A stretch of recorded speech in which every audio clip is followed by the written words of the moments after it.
Welcome to the Paranormal State, Washington, and UFO UAP.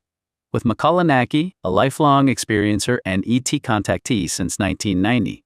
Today's episode, 1926 UK. Alien Invasion by Father Ronald Knox. The wireless set in the corner of the Strand parlor gave a sharp metallic click, followed by the low, ominous hum of electrical static. Outside, the January fog pressed hard against the window panes, swallowing the gas lamps of Fleet Street in a damp, freezing shroud. Arthur stared at the glowing vacuum tubes, his knuckles wide around the stem of his brandy glass. The calm, measured voice of the BBC announcer had vanished, replaced by a sudden, frantic staccato. Interruption, reports reaching us now. Trafalgar Square is entirely overrun. A mob armed with trench mortars has breached Whitehall. Arthur swallowed hard, his eyes darting toward the silent, snow-choked street below. Somewhere in the dark distance, a muffled crash echoed through the mist, or perhaps it was just the wind off the Thames. Big Ben has fallen, the radio crackled, the voice rising in stark, unfiltered panic. Repeat. Big Ben is destroyed. The government has ceased to function. Arthur's breath caught in his throat as he reached out a trembling hand to turn the dial, entirely unaware that miles away in an Edinburgh studio, a mischievous Catholic priest named Ronald Knox was leaning back in his chair, watching a nation hold its collective breath. Across London, that exact same metallic crackle was spelling out doom in 1,000 different living rooms. In a Kensington sitting room, a pair of elderly sisters clutched their rosary beads so tightly their knuckles turned blue, staring in horror at the wooden box, as if an invading army might pour straight out of its cloth speaker grill. Down by the river, a night watchman dropped his tin mug of tea, the hot liquid staining the floorboards, while he rushed to bolt his heavy oak doors against a revolution that existed nowhere except in the copper wiring of the national broadcaster. The snow falling outside acted as a silent accomplice. It muffled the ordinary sounds of the city, the clip-clop of a stray hansom cab, the distant whistle of a tugboat on the Thames, leaving only the terrifying, unyielding voice of crisis echoing from the wireless. Without morning papers to contradict the airwaves, and with the BBC holding the absolute unquestioned weight of an oracle, the illusion didn't just feel real. It felt inevitable. And deep inside the Edinburgh studio, far away from the panic-stricken switchboards and the frantic calls to the Admiralty, the orchestrator of the chaos adjusted his collar. Father Ronald Knox looked down at his typewritten pages, took a slow sip of water, and prepared to deliver the final absurd blow to a city that had already stopped breathing. The red studio light flared above the control desk, burning like a small, angry eye against the dim, wood-paneled walls of the Edinburgh broadcasting room. Knox cleared his throat, leaning just a fraction closer to the heavy carbon microphone. He didn't look like a revolutionary. With his round spectacles, clerical collar, and the quiet, scholarly air of an Oxford fellow, who spent more time arguing about Greek meter than tearing down empires, he looked entirely harmless. Yet, as his finger tapped a quiet signal to the sound engineer, he unleashed the coup de grace. "We are receiving unconfirmed reports," the announcer's voice cut through the speaker with a desperate, breathless tremor, "that the Minister of Transport has been seized by rioters near Vauxhall Bridge and suspended from a tramway post." A brief, agonizing pause on the wire. Then, a dry, deadpan correction delivered with all the bureaucratic solemnity of a civil service memo. Correction. A lamppost. "My apologies, the report states it was a lamppost." In the Strand parlor, Arthur blinked, his brandy glass halfway to his mouth. A lamppost? The apocalypse, it seemed, still had strict adherence to municipal infrastructure details. But the surreal comedy of the correction was instantly swallowed by the next wave of audio mayhem.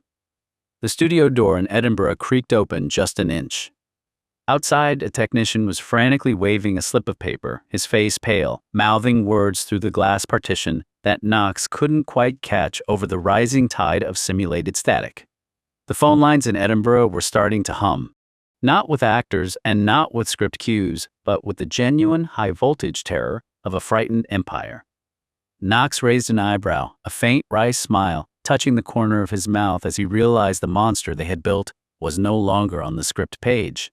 It was alive, breathing, and marching straight down the stairs. The engineer slammed the studio door shut, cutting off the low hum of the corridor, and pressed a handwritten note directly against the double pane glass. The switchboard is jammed. Police are calling from Glasgow and Newcastle.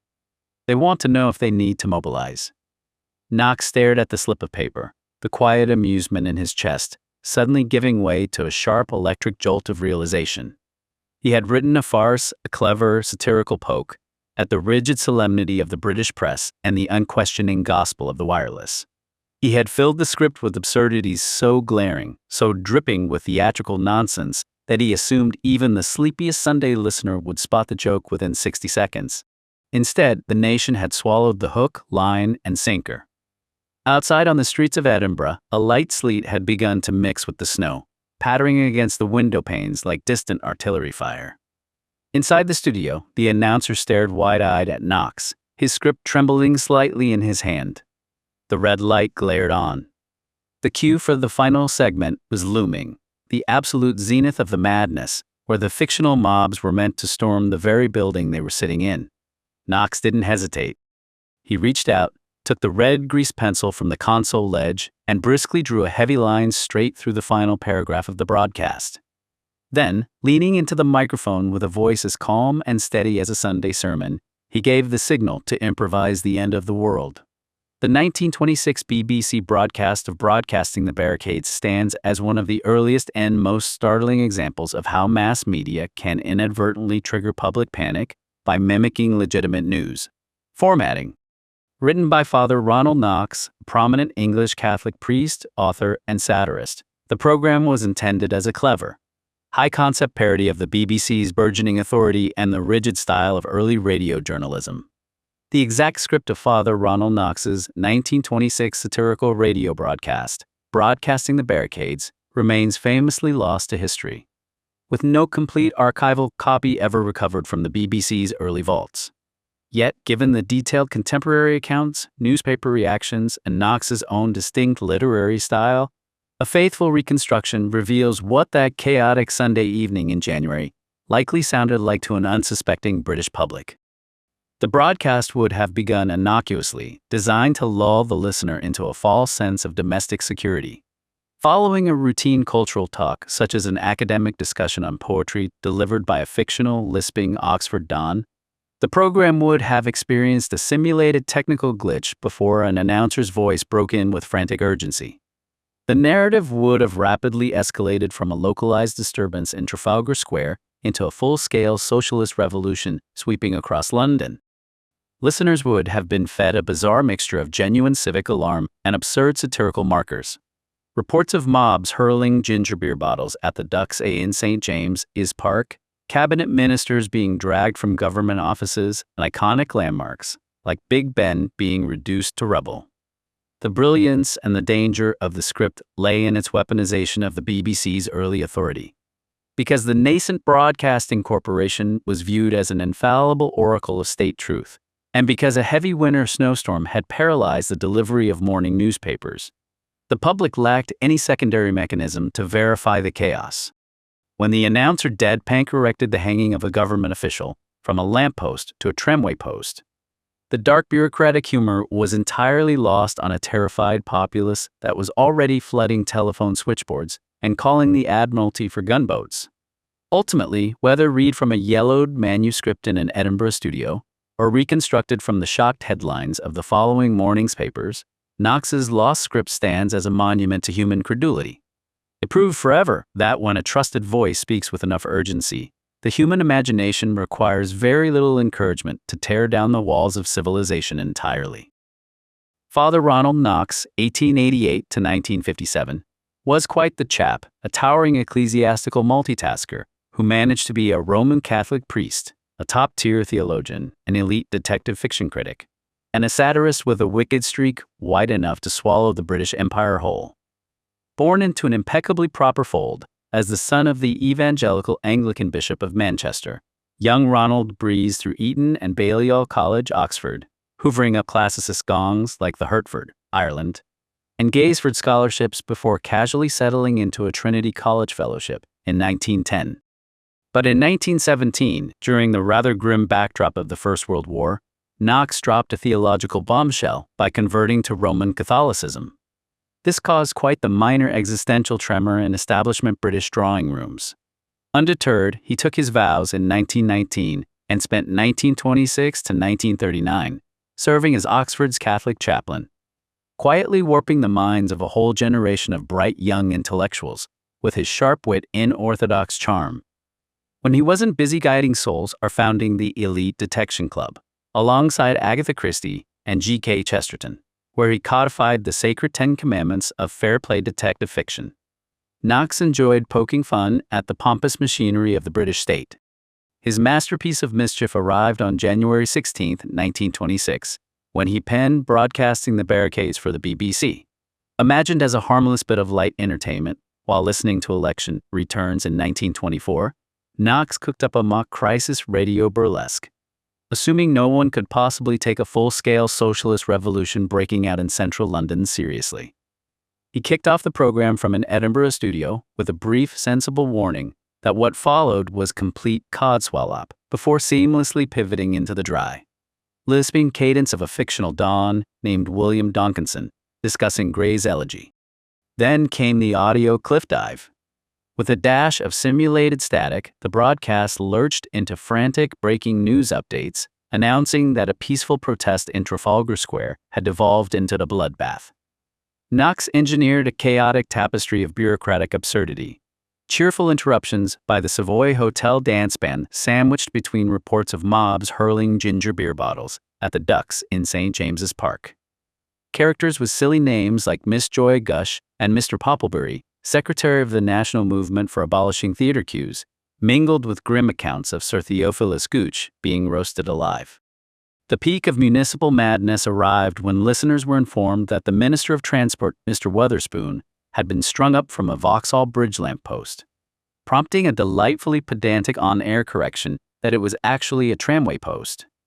The whole charade culminated with Big Ben getting blown to smithereens by trench mortars, after which Greenwich time would henceforth be read from Edinburgh, using Uncle Leslie's repeating watch.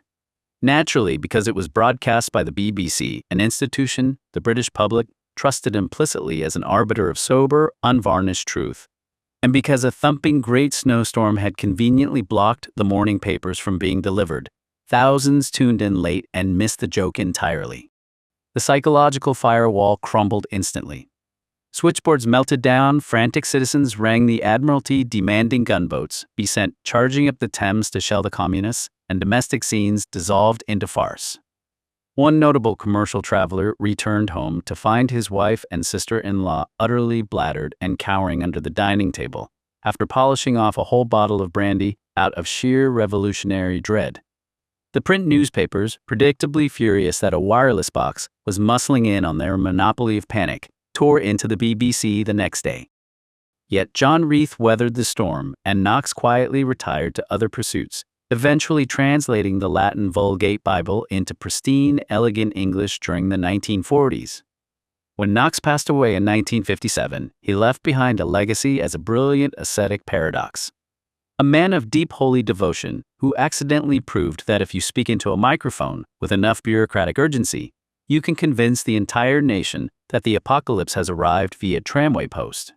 Sitting in the dim glow of the Edinburgh studio, Father Ronald Knox likely never imagined that his playful jab at British credulity would accidentally collide with the dawn of a cosmic age.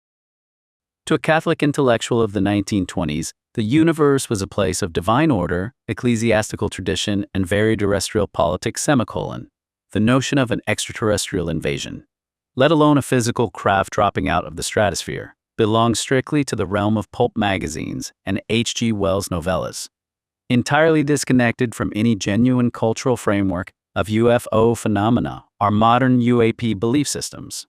Yet, through the sharp satirical lens of a Catholic priest who viewed human panic as a predictable comedy, his fictional insurrection inadvertently mirrored the exact psychological shock later generations would reserve for visitors from the stars.